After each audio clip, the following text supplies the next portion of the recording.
उस वक्त बहुत सारे प्रश्न आए कि लड़की इंजीनियरिंग करके क्या करेगी, लड़की को इंजीनियरिंग करवाने का क्या फ़ायदा है। लेकिन वहाँ मैं धन्यवाद देना चाहूँगी अपने पिता को, जो ढाल बनकर मेरे सामने खड़े रहे और मेरे इस निर्णय का पूरा उन्होंने सम्मान किया और मुझे इंजीनियरिंग की पढ़ाई पूरी करवाई। यहाँ जिस लड़की की अभी आपने आवाज़ सुनी उसका नाम है आरएएस अधिकारी प्रियंका बिश्नोई। एक अस्पताल में इलाज के दौरान इसकी मौत का मामला एक बार फिर से गर्म हो उठा है।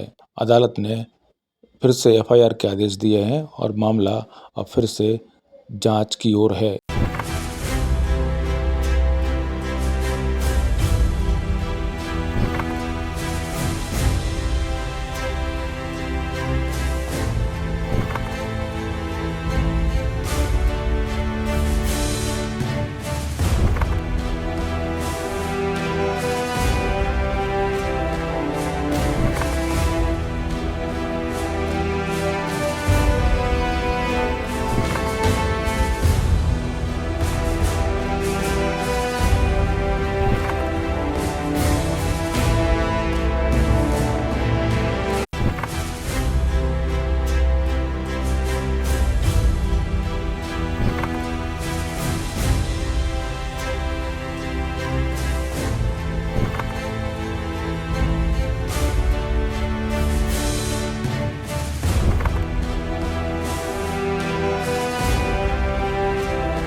आज प्रियंका बिश्नोई जरूर हमारे साथ नहीं है, लेकिन उनके मोटिवेशन, उनके विचार, उनकी भावनाएं हमारे साथ हैं।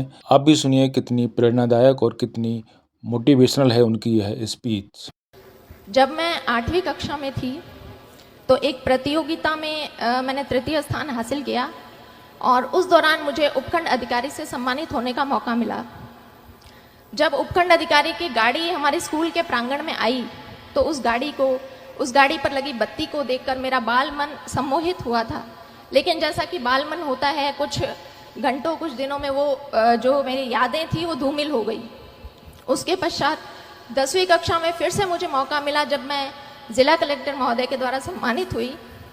उस वक्त मैंने तय किया कि इस पद में, इस पोस्ट में कुछ तो है कि इसका इतना मान और इतना सम्मान होता है। लेकिन फिर वही चीज़ें हुई कि मैं उन चीज़ों को भूल गई।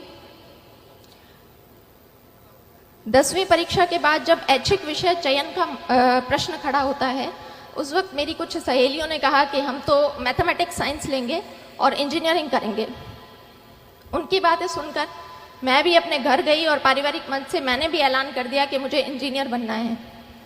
उस वक्त बहुत सारे प्रश्न आए कि लड़की इंजीनियरिंग करके क्या करेगी, लड़की को इंजीनियरिंग करवाने का क्या फ़ायदा है। लेकिन वहाँ मैं धन्यवाद देना चाहूँगी अपने पिता को, जो ढाल बनकर मेरे सामने खड़े रहे और मेरे इस निर्णय का पूरा उन्होंने सम्मान किया और मुझे इंजीनियरिंग की पढ़ाई पूरी करवाई।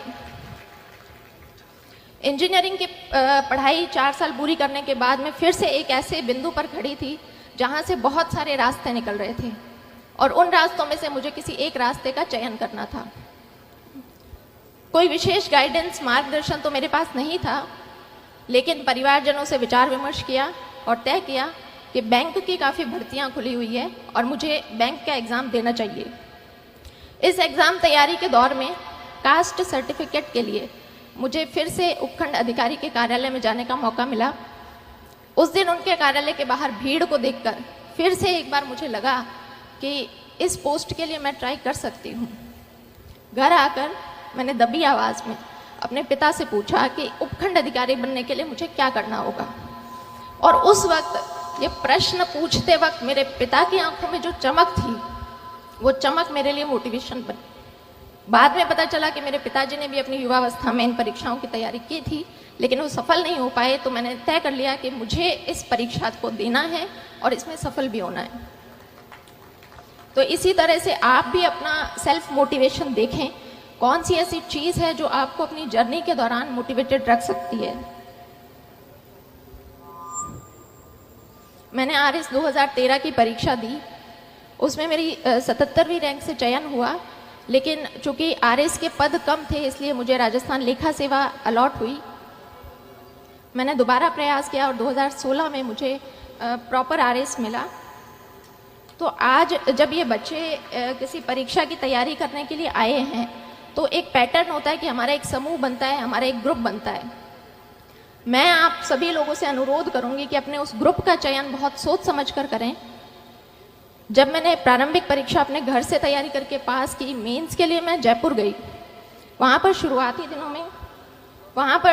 दिनों में कुछ मेरे ऐसे दोस्त थे जिनका हर वक्त यही कहना होता था कि भर्ती तो सिर्फ 700 पदों पर निकली है, हमारा नंबर कहाँ आएगा। हमसे पहले भी बहुत से बच्चे हैं जो तैयारी कर रहे हैं, हमारा नंबर कहाँ आएगा। तो मैं भी उन शुरुआती दिनों में काफ़ी नेगेटिविटी से घिर गई थी। फिर मैंने तय किया कि जब परीक्षा तो देनी ही है तो क्यों ना अपना समूह बदल लिया जाए। फिर मैंने 2 ऐसी लड़कियों का चुनाव किया जो मेरे ही बैकग्राउंड से थी। हमारा बस एक ही डिस्कशन रहता था कि भर्ती तो सैकड़ों पदों पर निकली है, हमें तो सिर्फ एक पद चाहिए। और आज हम तीनों लड़कियां आरएस अधिकारी हैं और वो जो ग्रुप जो नेगेटिविटी की बातें करते थे वो आज भी आरएस की परीक्षा दे रहे हैं। इसलिए आप पॉजिटिविटी बनाकर रखें।